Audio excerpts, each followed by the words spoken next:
প্রিয় দর্শক, আসসালামু আলাইকুম। এখানে আমি 1 কেজি গরুর গোশত নিয়েছি আর নিয়েছি একটি লাউ। এই লাউটা আমি দেশ থেকে এনেছি। লাউটা দিয়ে আজ গোশতটা রান্না করব।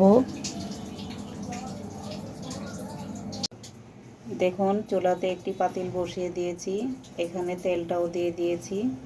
এখন আমি পেঁয়াজ কুচিগুলো দিয়ে দিব। দিয়ে দিচ্ছি দারচিনি, এলাচ, তেজপাতা।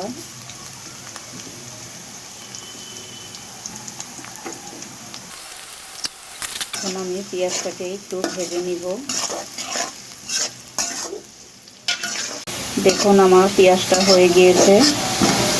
এখন আমি এখানে পানি দিয়ে দিচ্ছি।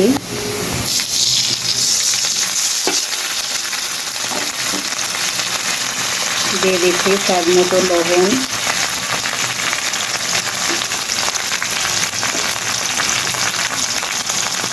দিয়ে দিচ্ছি হলুদ গুঁড়া, 2 চা চামচ হলুদ গুঁড়া দিয়ে দিলাম।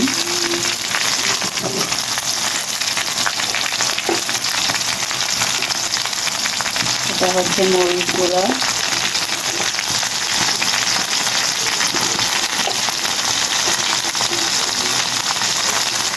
তিন চা চামচ মরিচ গুঁড়া দিয়ে দিলাম।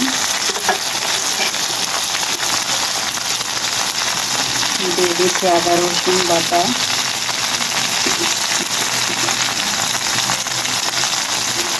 2 টেবিল চামচ দিয়ে দিলাম। এখন আমি এটাকে ভালোভাবে কষিয়ে নিব।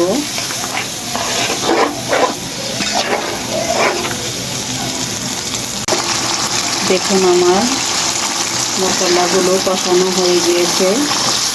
এখন আমি এই গোশতগুলো দিয়ে দিচ্ছি। এই যে এরকম করে সাইজ করে নিয়েছি, এগুলো আমি সব দিয়ে দিচ্ছি।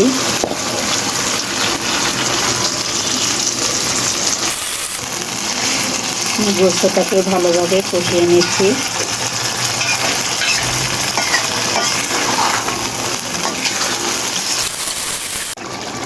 দেখুন, আমার গোশতটা কষানো হয়ে গিয়েছে।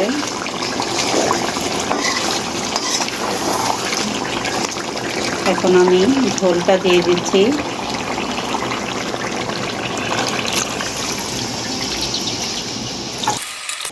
দেখা হবে সিদ্ধ হওয়ার পরে। দেখুন, আমার তরকারিটা হয়ে গিয়েছে অনেকটাই। এখন আমি এই লাউগুলো দিয়ে দিব। দেখুন, আমি অনেকগুলো লাউ নিয়েছি। এখানে আমি বেশি করে লাউ দিয়েছি, এই জন্য এটা আমাদের নবীজি সাল্লাল্লাহু আলাইহি ওয়াসাল্লামের সুন্নতি খাবার, তাই আমি বেশি করেই দিয়ে দিলাম।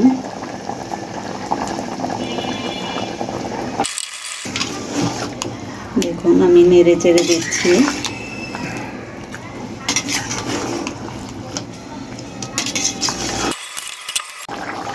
দেখুন, আমার তরকারিটা হয়ে গিয়েছে। এই দেখুন, লাউগুলো নরম হয়ে গিয়েছে।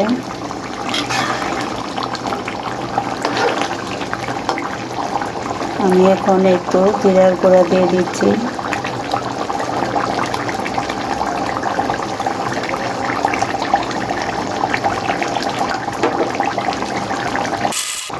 আমার এই রান্নাটা যদি ভালো লেগে থাকে, একটি লাইক দেবেন, কমেন্টস করবেন আর সাবস্ক্রাইব করে পাশেই থাকবেন। আল্লাহ হাফেজ।